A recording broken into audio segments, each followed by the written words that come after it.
I usually post these in the morning or midday. I don't know why, but for whatever reason, I usually don't post them at night.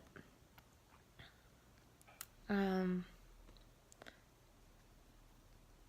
don't know why. I've never thought anything about nighttime, but I guess more because I don't know. So, but I'm posting at night and talking about this, and I don't know how long it'll be, but it will. It'll be because I know what the Bible says about darkness, and I know what the Bible says about light, and I know that I am nothing but a child of light. So, with that, I just ended my last one about me going into my senior year and how I had out leg pressed several, and not even knowing anything about leg pressing or weight training. But with that being said, it was something that I was embarrassed about. And if you know anything about me as a fitness instructor, you know that I would have never in a million years thought that. But because it was nothing that I had ever done or knew anything about, I was unexpected. It was unexpected to me. I was always not embarrassed, but because I was such a bigger girl, I was really self-conscious about my weight and about my body. And because I was bigger than any of my friends, I was extremely self-conscious. So out leg pressing all of the girls and the knowledge that I had out leg pressed most of the boys, I mean, they were in high school, so that doesn't count anymore because they probably could out leg press me now.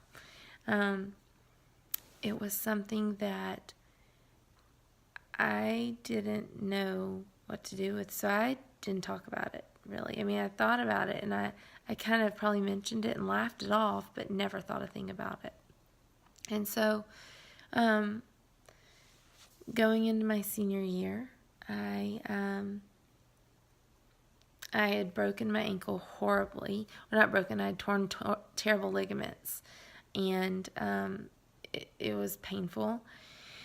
And, but we were becoming a competitive squad. We had a new coach, and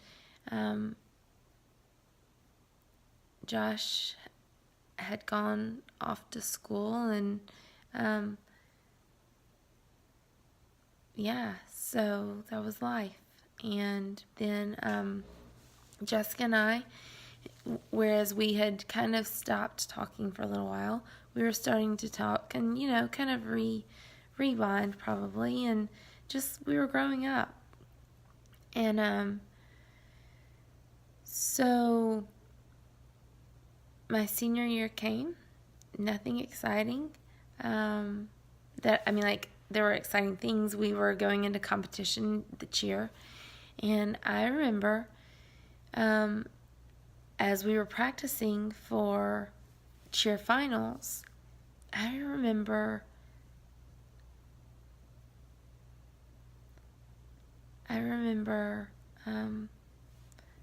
us doing this big practice and production in front of the school, and I remember wondering if Josh was coming and if he was gonna come and see, because his sister played basketball, Sarah. And so I just wondered, because I wanted to see him. And I don't know if he ever saw me.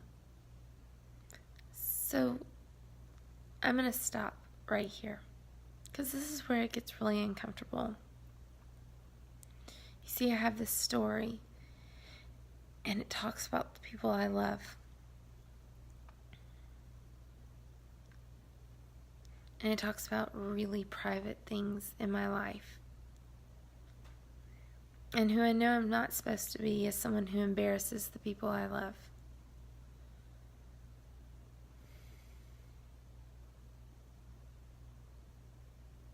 And I love God.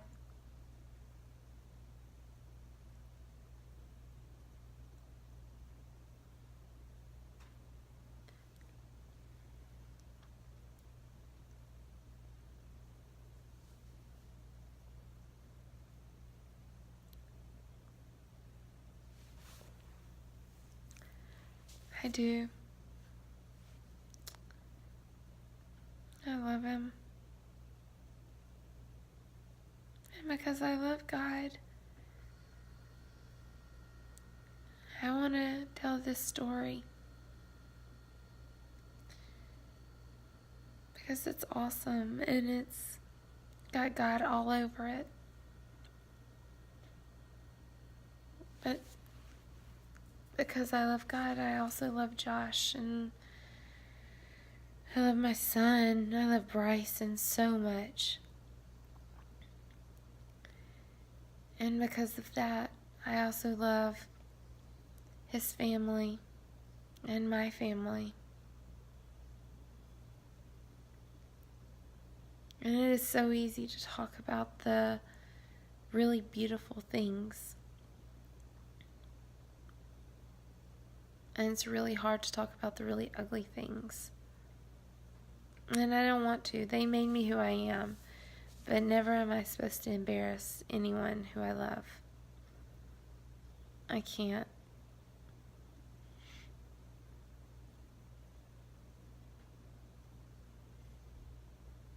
So talking online and telling my story or writing a book, I don't know if I'm supposed to. I mean, I know I'm supposed to write it.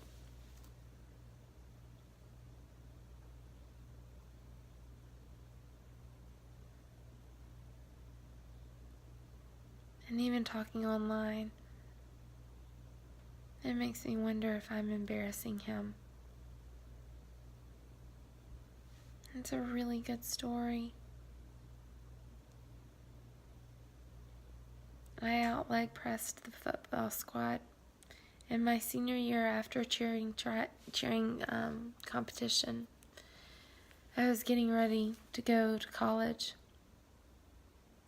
And there were these guys, I don't even remember, we were standing around, it was a group, and I didn't know these guys, and they said, "You're that girl." And I said, "What are you talking about?" And they said, "You're the girl Holmes was talking about." And I said, "What?" And I remember catching my breath. And I remember him saying, "Yeah, you're the girl who outleg pressed the football squad. You're the girl Holmes was talking about." I have no clue what was said about me.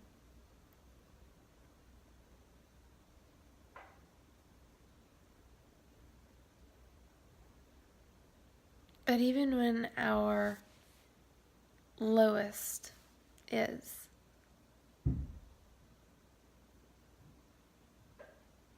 or when we think that what we're supposed to be and what we keep feeling is gone, God brings it right back around.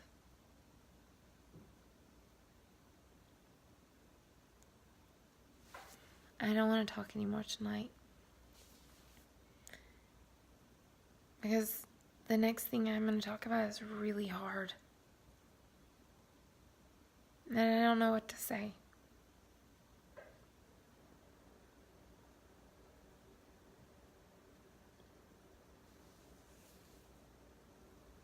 But this is part 12.